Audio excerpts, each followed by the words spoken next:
ہمیں جھنڈا اٹھانا پڑتا ہے, اٹھانا پڑے گا اور ہمیشہ اٹھاتے رہیں گے, پاکستان زندہ باد کہتے رہیں گے.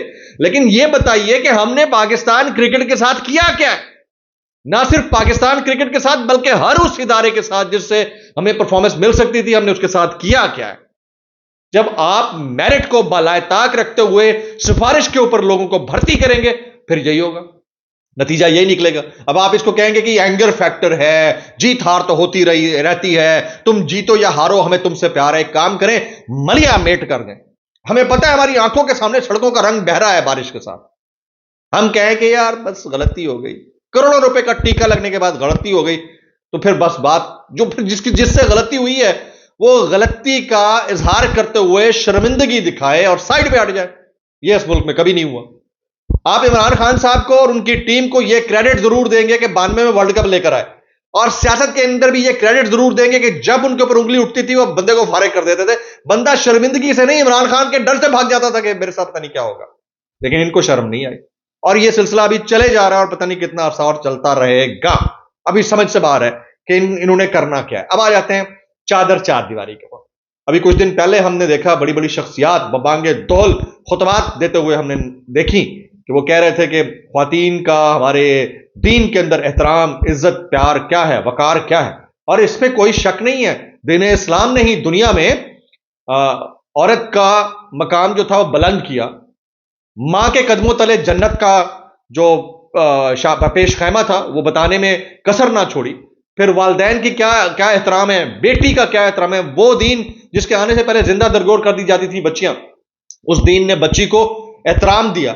ہم نے اس کو پھنسا کر رکھ دیا بہت سارے معاملات کے اندر, کسی کو جہیز کی لت میں پھنسا دیا, کسی کو کسی اور لت میں پھنسا دیا.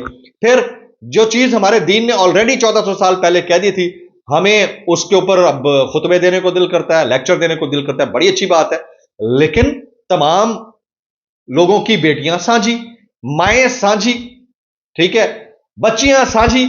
لیکن یہاں پر کیا منڈی بہاؤالدین کے اندر پی ٹی آئی کے کارکنان کے گھروں میں مبینہ کریک ڈاؤن کے اندر جو خواتین ہراساں ہوئی ہیں وہ اس قوم کی بیٹیاں نہیں ہیں. ان کے اوپر دین اسلام کے کسی مولوی کا خطبہ اپلائی نہیں ہوتا. یہ سوچنے والی بات ہے نا. کیا ایک پولیٹیکل پارٹی کی خواتین نہیں ہے؟ اگر کسی خاتون نے حجاب پہنا ہوا ہے تو کیا وہ خاتون نہیں ہے؟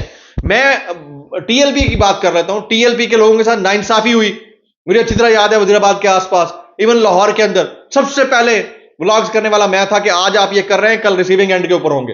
جس نے بھی کیا پھر آج پھر بول رہے ہیں, کیوں کر رہے ہو بھائی؟ اب دیکھیں, میں یہ پڑھ رہا تھا منڈی بہاؤالدین میں رات گئے پولیس کے تحریک انصاف کے رہنماؤں کے گھروں پر چھاپے اور توڑ پھوڑ, چادر چار دیواری کا تقدس پامال. پولیس میجر ریٹائرڈ ظفر گوندل, نواز پنجوتا, کوثر محمد خان بھٹی اور طارق محمود شاہی کے گھروں میں گھسی, توڑ پھوڑ کرتی رہی اور ان کی خواتین کو ہراساں کیا. یہ حالات ہیں. اب ان حالات کے اندر مجھے یہ بتائیے کہ کیا ہمیں یہ زیب دیتا ہے کہ ہم ایک طرف لیکچر دیتے ہیں اچھائی کے, اخلاقیات کے, جو بھی ہمارے مولوی حضرات ہیں دیتے ہیں, اور دوسری طرف ہمارے ہاں یہ حرکات چل رہی ہیں. تو بھائی کوئی اس کے اوپر بھی کامنٹ کر دو, یہ ہو رہا ہے, غلط ہو رہا ہے. نہیں کریں گے تو ایک تو میرٹوکریسی کا خاتمہ, ٹھیک ہے, میرٹ کا خاتمہ, اور دوسری طرف غلط کرنا ہے اس کے اوپر ڈٹ جانا ہے اور کہنا نہیں یہ سچ ہے. یہ پرابلم, اس پرابلم نے ہماری سوسائٹی کا ستیہ ناش کر کے رکھ دیا. اب آگے آ جاتے ہیں. جو کچھ امریکہ اب کر رہا ہے اس کے اوپر بات کرنا بنتی ہے. زلمے خلیل زاد نے ایک ٹویٹ کیا ہوا ہے, میں دیکھ رہا تھا, اس نے پھر ٹھیک ٹھاک جھاڑا ہے زلمے خلیل زاد نے پھر, کہ جس کا جو رول بنتا ہے اس کو وہ رول ادا کرنا چاہیے, اور نو میٹر واٹ ہو سکتا ہے آنے والے چند دن میں زلمے خلیل زاد کسی بڑی پوزیشن کے اوپر ہو. آپ اس کو مانیں نہ مانیں, اگنور کریں نہ کریں, وہ فارمل جو ٹرمپ ایڈمنسٹریشن تھی اس کا مین لیڈ تھا, وہ اس کو آپ بھول نہیں سکتے. ہو سکتا ہے کل کو کسی بڑی پوزیشن کے اوپر ہو.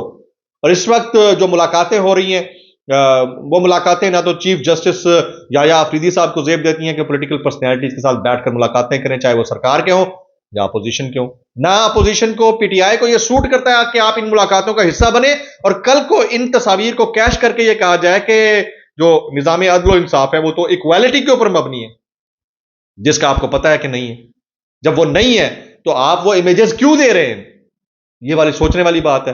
پھر پاکستان تحریک انصاف کے ورکر کا یہ رونا اپنی جگہ پر 100% درست ہے کہ ان کے لوگوں کے ساتھ ناانصافی ہو رہی ہے, ان کا بانی قائد عمران خان صاحب کے ساتھ ناانصافی ہو رہی ہے, لیکن مرکزی قیادت پوزیشن چیرش کر رہی ہے.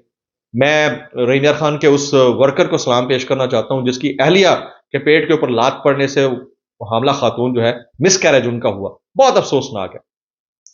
یہ کسی بھی پولیٹیکل پارٹی کے کسی بھی ورکر کی فیملی کے ساتھ ہو سکتا ہے. میرے خیال میں اس 2 نمبری کو یہاں پر روک دینا چاہیے. اور ویسے آج پاک انڈیا میچ کے اوپر تو پاکستانی قوم جو ہے اور تو کچھ کر نہیں سکتی.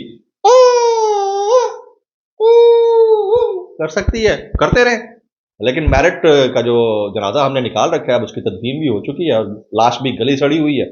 تعفن زدہ لاش ہے. آپ سب بیمار ہیں, ہم سب بیماری کا شکار ہیں, ہماری ٹیم بھی بیماری کا شکار ہے. السلام علیکم ورحمۃ اللہ وبرکاتہ.